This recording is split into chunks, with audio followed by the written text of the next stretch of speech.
உறக்கம் தெளிவோம், உற்சாகம் கொள்வோம் உலகத்தின் இறுதி வரை. கல்வாரி தொனிதான் மழை மாறி பொழியும் நாள் வரை உழைத்திடுவோம்.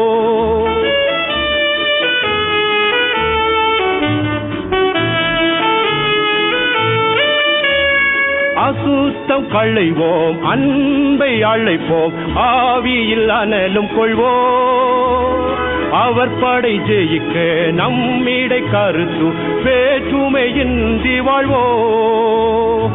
உறக்கம் தெளிவோம், உற்சாகம் கொள்வோம் உலகத்தின் இறுதி வரை. கல்வாரி தொனிதான் மழை மாறி பொழியும் நாள் வரை உழைத்திடுவோம்.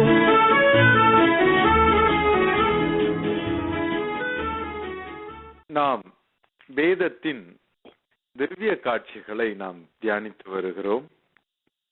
நாம் போன தடவை நாம் பார்க்கும்போது எப்படி ஈசாக்கின் வாழ்க்கையிலே பல்வேறு நிலைகள் இருந்தது என்று பார்த்தோம். அவன் கடவுளுக்கு மிகவும் பிரியமாய் எல்லாவற்றிலும் கடவுளை முன்னுதாரணமாக வைத்து அவரையே பார்த்து கொண்டு வாழ்ந்த காலத்தை பார்த்தோம். அவன் வாழ்க்கையிலே பின்னிலைமை வரும்போது அவனுடைய வாழ்க்கை முன்னிலைமையை விட சற்று சரிவு இருந்தது என்று பார்த்தோம். ஆனால் அவனுடைய வாழ்க்கையிலே இருந்த ஏற்றத்தாழ்வுகள் கடவுள் அவன் மீது வைத்திருக்கும் அன்பிலோயோ இல்லை அவர் அவனுக்கு காட்டின கருணையிலேயோ எந்த காரியத்திலும் அது குறைவுபடாமல் இருந்தது என்பதை பார்த்தோம். தேவனுடைய அன்பும் அவருடைய அழைப்பும் மாறாதவைகளாய் இருக்கிறது. ஆனால் மனிதர்கள் மாறிவிடுகிறார்கள். அவர்களுடைய அன்பிலே ஏற்றத்தாழ்வுகள் காணப்படுகிறது. நம்முடைய வாழ்க்கையில கூட அப்படிதான் இருக்கிறது. ஆனா நம்ம அப்படி இருக்கக்கூடாது. ஏனென்றால் ஈசாக்கிற்கும் நமக்கும் ஒரு வித்தியாசம் இருக்கிறது. ஈசாக்குடைய வாழ்க்கையிலே அதாவது ஆண்டவர் ஈசாக்குக்கு தரிசனமான காரியங்கள், ஆண்டவர் அவர்களுக்கு வெளிப்படுத்தின காரியங்கள் நம்முடைய வாழ்க்கையிலே அவர் வெளிப்படுத்தினதை விட மிகவும் குறைவான வெளிப்பாடு. தேவன் மனிதனாக இந்த உலகத்திற்கு வந்து தன்னுடைய அன்பை எல்லாருக்கும் வெளியரங்கமாய் காட்டி அவர் நம்மோடு வாழ்ந்தார், உண்டார், நம்மை முழுமையாய் தம்மை வெளிப்படுத்தினார். இவ்வளவு பெரிய அன்பை இயேசு கிறிஸ்துவினால் நாம் பெற்ற நாம் அவருடைய அன்பின் மகத்துவத்தை வேதம் முழுக்க எழுதி வாங்கிக் கொண்ட நாம் அந்த அன்பை குறித்து நிச்சயமாய் நாம் விருதாவாய் நினைக்க கூடாது. அதனால ஈசாக்குடைய வாழ்க்கையிலே அந்த மாதிரி சரிவுகள் இருந்தது. நம்முடைய வாழ்க்கையிலும் அப்படி இருக்கலாம் என்று நாம் நினைக்க கூடாது. எவ்வளவு மனிதர்களுக்கு கொடுக்கப்படுகிறதோ அந்த கொடுக்கப்பட்ட அளவின் தக்கவாறு அவர்களிடத்திலே கணக்கு கேட்கப்படுகிறது. ஈசாக்குக்கு கொஞ்சம் வெளிச்சம் கொடுக்கப்பட்டது. அந்த கொஞ்சம் வெளிச்சத்திலே அதற்கு தகுந்த மாதிரி அவன் வாழ்ந்தான். ஆனால் நமக்கோ பிரகாசகமான அந்த வெளிச்சத்திற்குள்ளாய் வரும் பாக்கியத்தை பெற்றோம். நம்முடைய வாழ்க்கை ஈசாக்குடைய வாழ்க்கையை விட பன்மடங்கு பெரிதாக இருக்க வேண்டும், பன்மடங்கு முதிர்ச்சி அடைந்ததாக இருக்க வேண்டும். நாம் இந்த நாளிலே இன்னும் சில அதிசயங்களை தியானிக்க போகிறோம். நாம் இந்த தியானத்திற்கு தொடர்ச்சியாக ஆதியாகமும் 27வது அதிகாரம் 25 29 வரைக்கும் யாராவது வாசியுங்கள். ஆதியாகமும் 27வது அதிகாரம் 25வது வசனத்திலிருந்து 29 வரைக்கும். அப்பொழுது அவன், என் குமாரனே, நீ வேட்டையாடி கொண்டு வந்ததை நான் புசித்து என் ஆத்மா உன்னை ஆசீர்வதிக்கும்படி அதை என் கிட்ட கொண்டு வா என்றான். அவன் அதை கிட்ட கொண்டு போனான். அப்பொழுது அவன் புசித்தான். பிற்பாடு திராட்சரசம் அவனுக்கு கொண்டு வந்து கொடுத்தான். அவன் குடித்தான். அப்பொழுது அவன் தகப்பனாகிய ஈசாக்கு அவனை நோக்கி, என் மகனே, நீ கிட்ட வந்து என்னை முத்தம் செய் என்றான். அவன் கிட்ட போய் அவனை முத்தம் செய்தான். அப்பொழுது அவனுடைய வஸ்திரங்களின் வாசனையை மோந்து, இதோ என் குமாரனுடைய வாசனை கர்த்தர் ஆசீர்வதித்த வயல்வெளியின் வாசனையை போல் இருக்கிறது. தேவன் உனக்கு வானத்து பனியையும் பூமியின் கொழுமையையும் கொடுத்து மிகுந்த தானியத்தையும் திராட்சரசத்தையும் தந்தருளுவாராக. ஜனங்கள் உன்னை சேவிக்கவும் ஜாதிகள் உன்னை வணங்கவும் கடவர்கள். உன் சகோதரருக்கு எஜமானாயிருப்பாய். உன் தாயின் பிள்ளைகள் உன்னை வணங்குவார்கள். உன்னை சபிக்கிறவர்கள் சபிக்கப்பட்டவர்களும் உன்னை ஆசீர்வதிக்கிறவர்கள் ஆசீர்வதிக்கப்பட்டவர்களுமாய் இருப்பார்கள் என்று சொல்லி அவனை ஆசீர்வதித்தான்.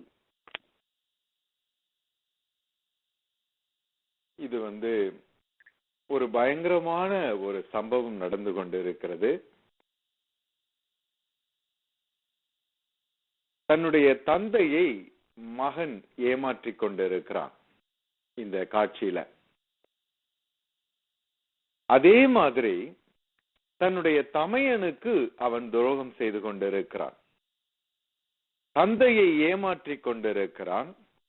தமையனுக்கு உரியதை களவாடி கொண்டிருக்கிறான்.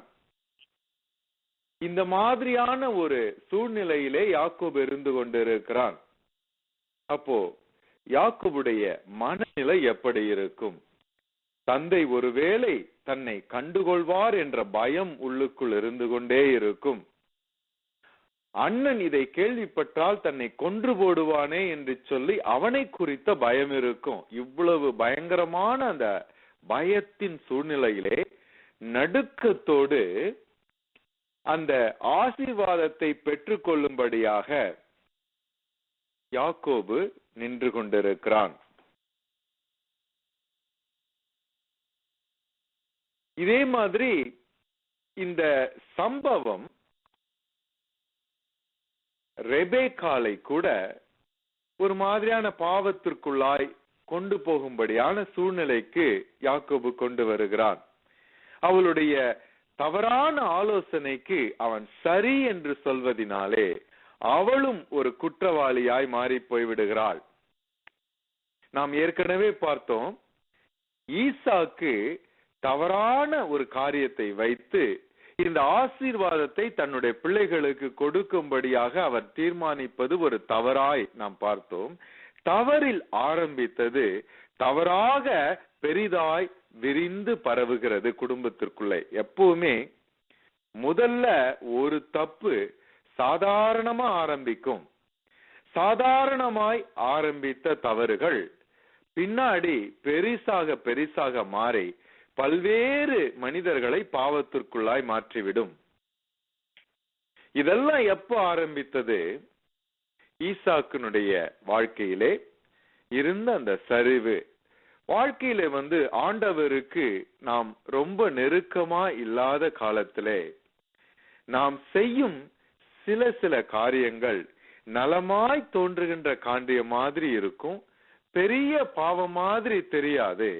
ஆனால் நம்முடைய வாழ்க்கையில அது பின்னாடி அதனுடைய விளைவுகள் பயங்கரமாக இருக்கும். அதனால எப்பொழுதும் ஆண்டவருக்கு மிகவும் அருகாமையில இருப்பது ரொம்ப முக்கியம். ஒன்று, எப்பொழுதும் ஏதாவது அதாவது முக்கியமான தீர்மானங்கள் வரும்போது கடவுளுக்கும் நமக்கும் சரியான உறவு இருக்கிறதா, எந்த அளவிற்கு கடவுளுடைய பாதத்திலே நாம் இதை குறித்து தியானித்து இருக்கிறோம், இதை குறித்து ஜெபித்து இருக்கிறோம் என்பதை நாம் யோசிக்க வேண்டும். இந்த ரெண்டு காரியம் நம்முடைய வாழ்க்கையிலே முக்கியமாய் நடைபெற வேண்டிய காரியம், நம்முடைய வாழ்க்கையிலே நடக்க வேண்டிய காரியம். வெளியில புறப்பட்டு போகும்போது ஜெபிக்கிறது நமக்கு ஒரு பழக்கமாய் வைத்திருக்கிறோம். சாப்பிடுவதற்கு முன்பாக நன்றி செலுத்துவதை பழக்கமாய் வைத்திருக்கிறோம். உறங்கும் போது நாம் ஆண்டவரை நோக்கி நன்றி செலுத்தி அவருடைய பாதுகாப்புக்கு நம்மையும் நம் குடும்பத்தையும் ஒப்பு கொடுத்து விட்டு உறங்குவதை பழக்கமாய் வைத்திருக்கிறோம். இதே மாதிரி தீர்மானங்கள் முடிவுகள் எடுக்கும் போது ஆண்டவருடைய சமூகத்திலே நம்மை சரிப்படுத்தி கொண்டு நம்முடைய வாழ்க்கையிலே எல்லா தவறான காரியங்கள் தவறான பிரையாரிட்டிஸ் இருக்குமானால் எல்லாவற்றையும் எடுத்து போட்டு அவருடைய சமூகத்திலே காத்திருந்து ஆண்டவருடைய அந்த ஒப்புதலோடு அவருடைய வழி நடத்துதலோடு பெரிய முடிவுகளை எடுப்போம் என்றால் ஈசாக்கினுடைய வாழ்க்கையிலே நடந்த இந்த பயங்கரம் நம்முடைய வாழ்க்கையிலே நடக்காது.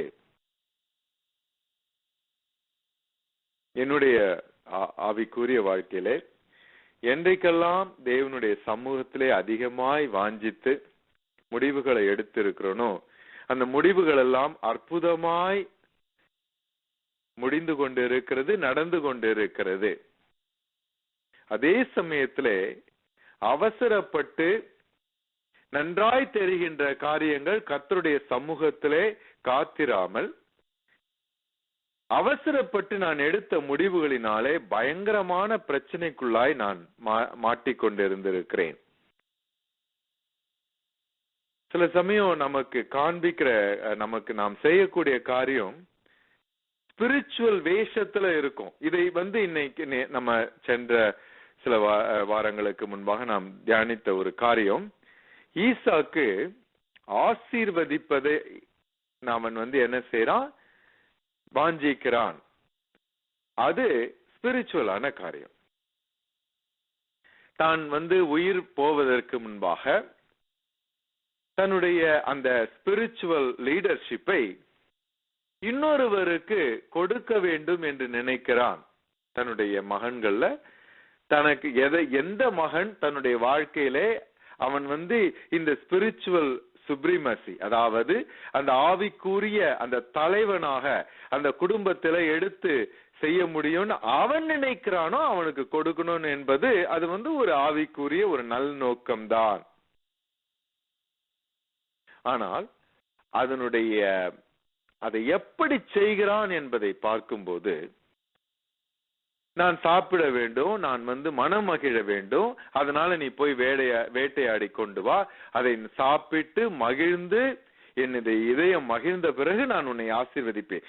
இது நிச்சயமாக ஆவிக்குரிய காரியம் இல்லை. ஆவிக்குரிய காரியமும் ஆவிக்கு கூறிய, அதாவது மாம்சமான காரியமும் எப்பொழுது ஒன்றோடு ஒன்று கலந்து இருக்கிறதோ அப்பொழுது எல்லாமே மாம்சமான காரியமாய் மாற்றி போடு விடுகிறது. உடம் நிறைய பால் வைத்து அந்த பாலிலே ஒரு துளி விஷத்தை கலந்தது மாதிரி நம்முடைய வாழ்க்கையிலே ஆவிக்குரிய காரியங்கள் நடந்து கொண்டிருக்கும் போது அதோடு கொஞ்சம் நம்ம ஏதாவது கலக்கும் போது அது முழுமையாய் விஷமாய் மாறிவிடுகிறது. நாம யாராவது ஒருவருக்கு உதவி செய்ய வேண்டும் என்று நினைக்கிறோம் என்பது வைத்துக் கொள்ளுங்கள். அவர்களுக்கு உதவி செய்வது ஆண்டவரை பிரியப்படுத்த வேண்டும் என்று சொல்லி நாம் உதவி செய்யலாம் என்று நினைக்கிறோம். அந்த உதவி செய்யும் போதே நம்முடைய இதயத்துல இன்னொரு நோக்கம் வருகிறது. நாம் இவருக்கு உதவி செய்கிறோம், பதிலுக்கு நாம் இவரிடத்திலிருந்து இதை சாதித்துக் கொள்ளலாமே என்று நினைக்கிறோம். அப்போ ஒரு ஸ்பிரிச்சுவல் காரியத்திலே தன்னலமான ஒரு காரியம் கலந்து விடுகிறது. அப்ப என்ன ஆகும்னா, இந்த மாதிரி இரண்டு காரியங்கள் கலக்கும் போது முழுமையான காரியம் மாம்சமான காரியமாய் மாறிவிடுகிறது. நான் ஒரு பெரிய ஆவிக்குரிய ஒரு ஆர்கனைசேஷன் நடத்துகிறேன் என்று வைத்துக் கொள்வோம். அப்போ அதை நடத்தும் போது எனக்கு ஒரு ஆசை வருகிறதே, இந்த ஆவிக்குரிய இந்த ஆர்கனைசேஷனுக்கு நிறைய பேர் வருகிறார்கள், இதை வைத்து நான் ஏன் ஒரு சிறு வியாபாரம் செய்யக்கூடாது என்று நான் நினைக்கிறேன். நிறைய பேருக்கு வேலை கொடுத்த மாதிரியும் இருக்கும், எனக்கும் அதுல ஏதாவது ஒரு வேலை கிடைக்கும், ஒரு வருமானம் கிடைக்கும் என்று நான் நினைக்கிறேன். இந்த மாதிரி இரண்டு காரியத்தை மிக்ஸ் பண்ணும் போது முழுமையாய் அந்த ஆவிக்குரிய அந்த காரியம் மாம்சமான காரியத்திற்காய் மாறி போய் விடுகிறது. ஈசாக்குடைய வாழ்க்கையிலே இப்படித்தான் நடந்தது. ஆவிக்குரிய நோக்கம், ஆனால் மாம்சமான காரியம் அதில் கலந்திருந்தது. அதே மாதிரிதான் யாக்கோபுக்கு நோக்கம் என்ன? யாக்கோபின் நோக்கம், அவன் அந்த ஆவிக்குரிய அந்த ஊழியத்தை தான் நடத்த வேண்டும் என்று நினைக்கிறான். ஆனால் அதை எப்படி அடைய வேண்டும் என்று நினைக்கிறான்? தவறான முறையிலே அடைய வேண்டும் என்று நினைக்கிறான். உள்ள எனக்கு தெரியும், எனக்கு இங்க ஒரு குடும்பம் தெரியும். அந்த குடும்பத்திலே அந்த குடும்ப தலைவர் தன்னுடைய மகனை குறித்து இப்படி பேசினார். அந்த சிறு பையன் சிறு வயதிலே உபவாசம் இருந்து ஜெபிப்பானாம். அவனுடைய பரிசுத்தத்தை பார்த்து என்னுடைய நண்பர் அவனை குறித்து பயப்படுவார். அந்த மாதிரி அவனுடைய பரிசுத்தம் இருந்தது. நம்முடைய வாழ்க்கை மிகவும் பரிசுத்தமாய் இருக்குமானால் நம்மை பார்த்து தவறான காரியம் செய்யணும்னு கூட சொல்வதற்கு யாரும் துணிய மாட்டார்கள். யாக்கோபுடைய வாழ்க்கை அந்த மாதிரி இருந்தா, இவன் இப்படி இருக்கான், இவன்கிட்ட போய் நான் இதை செய்ய சொன்னா அவன் செய்வானா என்று சொல்லி ரெபேக்காள் பின்வாங்கி இருப்பாள். ஏன்னா மனிதர்களுடைய தன்மை தெரியும்ல, இவன் சொன்னா செய்வான்னு நினைச்சுதானே அவன் செய்ய சொல்றான். அந்த அளவுக்கு தன்னுடைய பிள்ளையை பிரிந்து வைத்துக் கொள்கிறாள். இந்த மாதிரி தவறான ஆலோசனை சொன்னா அவன் செய்வான் அப்படின்னு சொல்லிதான் அந்த யோசனையை சொல்லுகிறாள். உடனே யாக்கோபுவுக்கு ஒரு சாக்கு கிடைத்து விட்டது. உடனே அம்மாவே சொல்றாங்க, அவனுடைய இதயத்துல கூட அந்த மாதிரி யோசித்திருக்கலாம், அம்மா சொல்ல பேச்சை கேட்கணும், அவங்க நல்லதுதான் சொல்லுவாங்க என்று சொல்லி. சரியான நோக்கம், ஆனால் தவறான மாம்சத்தனமான காரியங்கள் கலந்து விடுகிறது. அதனால அவனுடைய வாழ்க்கையிலே அநேக துன்பங்கள் வந்தது. நம்ம பின்னாடி பார்க்க போறோம். எப்படிலாம் இந்த ஒரு சம்பவம் எந்த மாதிரியான ஒரு பயங்கரமான வேதனை நிறைந்த ஒரு வாழ்க்கையிலே அவனை கொண்டு போய் விட்டது என்று நாம் பார்க்க போகிறோம். அது எல்லாருக்கும் வேதனையாய் முடிந்தது. யாக்கோபுக்கு வேதனை, ரெபேக்காளுக்கு வேதனை, ஈசாக்குக்கு வேதனை, எல்லாருக்கும் வேதனை. ஆவிக்குரிய காரியத்திலே மாம்சமான காரியத்தை கலக்கும் போது யாரும் அதிலே லாபம் அடைவதில்லை. இது நன்றாக நாம யோசிக்க வேண்டும். யாருமே லாபம் அடைவதில்லை. நான் அடிக்கடி இந்த வார்த்தைகளை சொல்லுவேன்.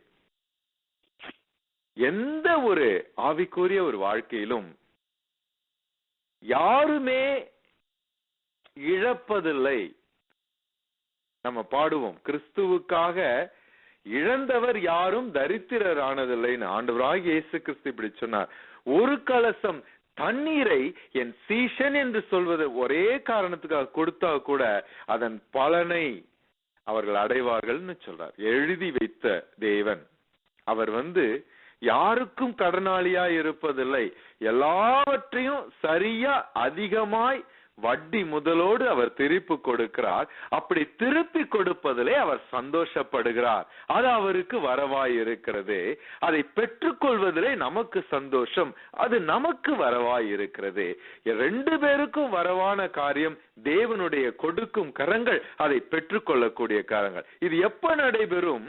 நாம் அவருடைய பாதத்திலே அவருடைய சித்தத்தின்படி அவருடைய சமூகத்திலே காத்திருந்து நாம் அவருடைய இதயம் இசையும்படியாய், நம்முடைய இதயம் அவருடைய இதயத்தோடு இசையும்படியான நம்முடைய முடிவுகள் எடுக்கும் போது அப்படி இருக்கும். ஆனால் மாம்சம் என்றைக்கு நம்முடைய வாழ்க்கையிலே ஆளுகை செய்ய ஆரம்பிக்கிறதோ அன்றைக்கு அதன் முடிவு எல்லோருக்கும் நஷ்டமா இருக்கிறது. நம்முடைய வாழ்க்கையிலே இந்த மாதிரி மோசமான முடிவுகளினாலே நமக்கு வரும் துன்பம் பார்த்து ஆண்டவருடைய மனசும் கஷ்டமாப்படுது. ஏன்னா நாம சந்தோஷமா இருந்தால்தான் அந்த அவருக்கு சந்தோஷமா இருக்கிறது. நம்முடைய வாழ்க்கை ஏடுமாறாய் போய் அவருடைய சித்தத்திற்கு விரோதமாய் நம்முடைய வாழ்க்கையை நாம் எடுக்கும் முடிவுகளினாலே சாபங்களும் கஷ்டங்களும் அழுகையும் துன்பமும் பற்கடிக்கும் இருப்புமானால் ஆண்டவருக்கு அது வேதனையாய் இருக்கிறது. நோவாவினுடைய காலத்திற்கு முன்பாக, அந்த நோவாவினுடைய அழிவுக்கு போது தேவன் தனக்குள்ளாய் இப்படி பேசிக் கொள்ளுகிறார். மனுஷனோடு என் ஆவி போராடுவதில்லை. ஏன் போராடுவதில்லை என்று சொல்றாரு. அவருக்கு அது வேசனையாய் இருக்கிறது, விசனமாய் இருக்கிறது. மனிதர்கள் ஒருவருக்கு ஒருவர் செய்யும் கொடூரமான காரியங்கள், அவர்கள் போடும் சண்டைகள், அவர்கள் ஒருவரை ஒருவர் கடித்து குதறும் காரியங்கள், அன்பற்று இருக்கும் காரியங்கள், ஏழைகள் மீது இரக்கமாயில்லாத காரியங்கள், தன்னலமான வாழும் காரியங்கள், அதிகாரத்திற்காக அரசியல் செய்யும் காரியங்கள், மற்றவர்களை அழிக்க நினைக்கும் காரியங்கள், மற்றவர்களை வெறுக்கும் காரியங்கள், இதெல்லாம் பார்த்து பார்த்து மனிதர்கள் வருத்தப்படுவதை விட அவர்களை படைத்த தேவன் வருத்தப்படுகிறார். அது அவருக்கு கஷ்டமாயிருக்கிறது. யாக்கோபுடைய இந்த செயல், ஈசாக்கினுடைய செயல் தேவனுக்கு வருத்தமாயிருக்கும். அதை பார்க்கும்போது சில சமயம் நான் பேசும்போது, என்னுடைய ப்ராஜெக்ட்ஸ் எல்லாம் பத்தி சொல்லும் போது, சில சமயம் மிகைப்படுத்துகிறான காரியங்கள் சிலது வெளியில வந்துரும் நம்ம பேசும்போது. அப்போ அதெல்லாம் அந்த பிரசன்டேஷன்லாம் முடிஞ்ச பிறகு எனக்கு கொஞ்சம் கடினமாக இருக்கும். ஆண்டவருடைய சமூகத்திற்கு முன்பாக நான் இப்படி சொன்னேனே, ஆண்டவருடைய சமூகம் இதுல சந்தோஷம் அடையாதே. ஆண்டவர் சொல்லி இருக்கிற உள்ளது அப்படியே சொல்லு, அப்படித்தான் சொல்லி இருக்கிறார். ஆனால் நாம் அப்படி சொல்வதில்லை. எப்பொழுதுமே தேவன் அங்கு இருக்கிறார் என்பதை நாம் கணக்கில் கொள்வதில்லை. யாக்கோபும் கணக்கிலே கொள்ளவில்லை. அப்பாவை நினைத்தான், அண்ணனை நினைத்தான், ஆண்டவரை நினைக்க தவறிவிட்டான்.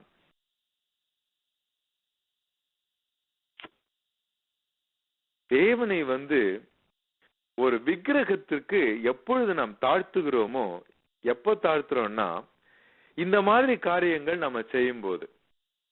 சர்வ வல்லமை பொருந்திய தேவன், எப்பொழுதும் நம்முடைய செயல்களை எல்லாம் பார்த்து கொண்டிருக்கிற தேவன், அவர்களுக்கு முன்பாக நாம் நடந்து கொண்டிருக்கிற தேவன் என்பது நம்முடைய இதயத்தில் இருக்குமானால் இந்த மாதிரியான காரியங்கள்லாம் செய்ய மாட்டோம்.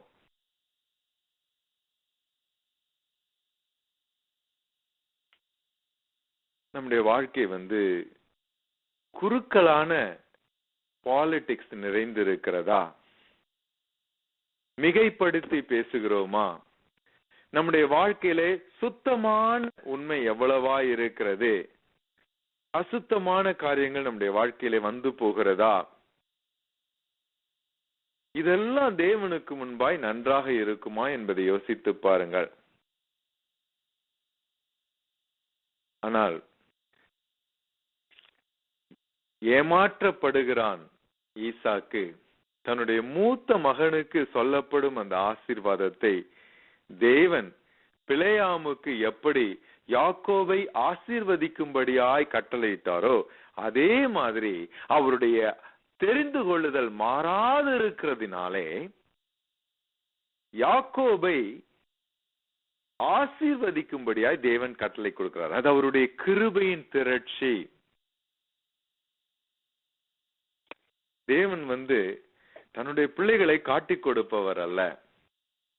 தன்னுடைய பிள்ளைகள் இந்த மாதிரி சறுக்கி போகும்போது அதற்காக கோபப்பட்டு அவர்களுக்கு மேல இருக்கிற அந்த தெரிந்து கொள்ள தன்மையை அவர் எடுத்துக்கொள்பவர் அல்ல. நீடிய பொறுமையுள்ளவர். யாக்கோபின் இடத்திலும் ஈசாக்கின் இடத்திலும் நீடிய பொறுமையை அவர் கடைபிடித்து பிலேயாமிடத்துல எப்பொழுது ஆண்டவருடைய பிள்ளைகளை ஆசீர்வதிக்கும்படியான வார்த்தைகளை வைத்தாரோ, அதே மாதிரி ஈசாக்குடைய வாயிலே அந்த வார்த்தைகளை வைக்கிறார். யாரையோ ஆசீர்வதிப்பதாக நினைத்துக் கொண்டு அவன் யாக்கோபை ஆசீர்வதிக்கிறான். பயத்தோடு நடுக்கத்தோடு அந்த மகா பெரிய ஆசீர்வாதத்தை தலையிலே வாங்கி கொண்டிருக்கிறான் யாக்கோபு. எவ்வளவு அற்புதமான ஒரு ஆசீர்வாதம் பாருங்க. இந்த ஆசீர்வாதம் நம் ஒவ்வொருவருக்கும் கொடுக்கப்படுகிற ஆசீர்வாதம். இன்னைக்கு என்னுடைய முக்கியமான ஒரு $1000 மாதம் $1000 ஒரு எக்யூப்மெண்ட் ஒண்ணு வாடகைக்காக நாங்கள் எடுக்கிறோம்.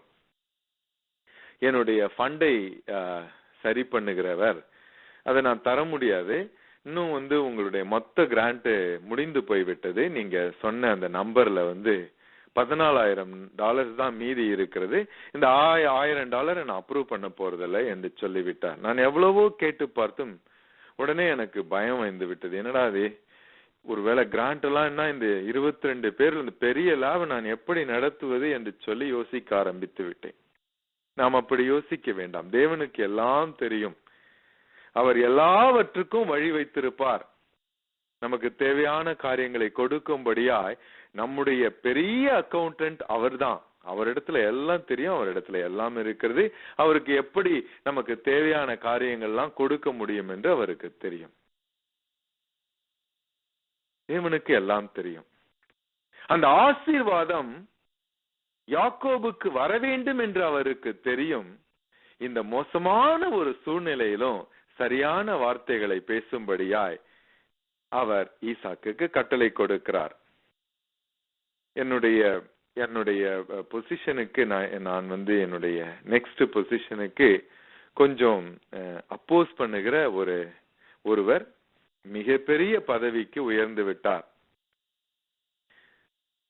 அப்போ என்னிடத்துல சொன்னாங்க, இவங்க இந்த பதவிக்கு வந்துட்டாங்க, உங்களை எப்படி மேலே வர விட போகிறாங்க அப்படின்னு எல்லாரும் சொன்னாங்க. அப்போ நான் சொன்னேன், கடவுள் நினைத்தால் அந்த மாதிரி ஒரு ஆளுங்களை கூட மாற்றுவார். நமக்கு, அதாவது ராஜாக்களுடைய இதயங்களை நீர்க்கால்களை போல மாற்றுகிற தேவன், நமக்கு விரோதமா நம்ம வரக்கூடாதுன்னு நினைக்கிறவங்களை கூட வரும்படியாய் அவர் அந்த மாதிரி ஆர்டர் பண்ணக்கூடிய அளவிற்கு தேவனுக்கு வல்லமை இருக்கிறது.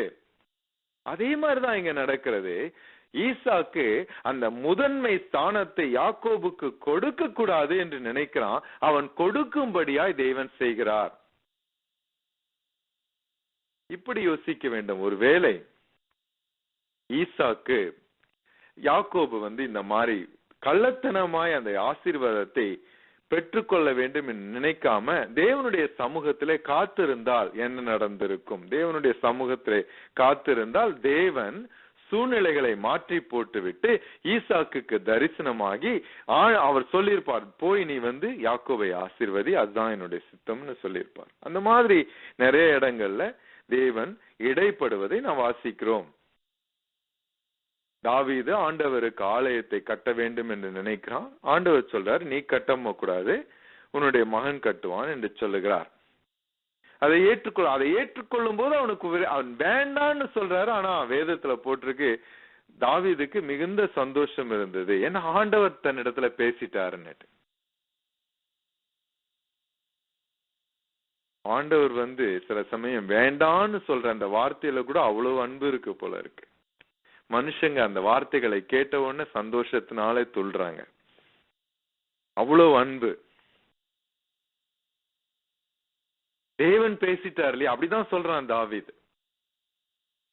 ஆண்டவருடைய அந்த பாதத்திலே அமர்ந்து அவருடைய வார்த்தைகளை கேட்கும் போது நமக்கு விருப்பத்திற்கு அது மாறாக இருந்தாலும் சர்வலோகத்தையும் படைத்த தேவன் நம்மோடு பேசுவதற்கு அவர் திருவுளம் பற்றினார், அவர் இறங்கினார், வந்தார், நம்மை தொட்டார், நம்ம இடத்தில் பேசினார் என்பது எவ்வளவு பெரிய விஷயம்.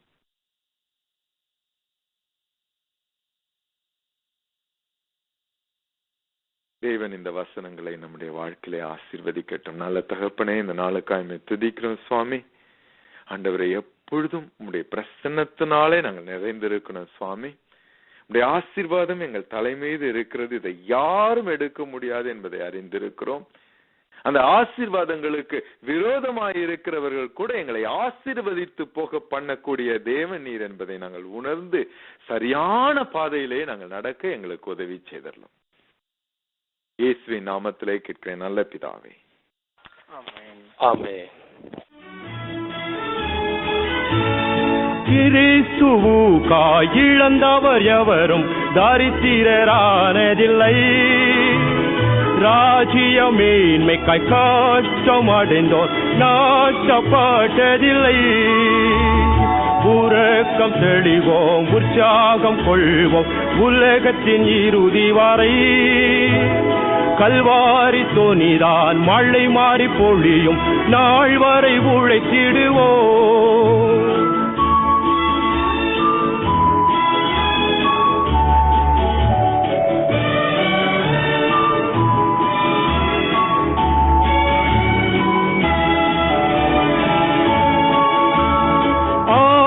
தவிர்ப்போம், தைரியம் கொள்வோம், சரித்திரம் சாட்சி கூறும். இரத்த சாட்சிகள் நம்மிடை தோன்றி நாதனுக்காய் மடிவோம். உறக்கம் தெளிவோம், உற்சாகம் கொள்வோம், உலகத்தின் இறுதி வரை. கல்வாரி தோனிதான் மழை மாறி பொழியும் நாள் வரை உழைத்திடுவோம்.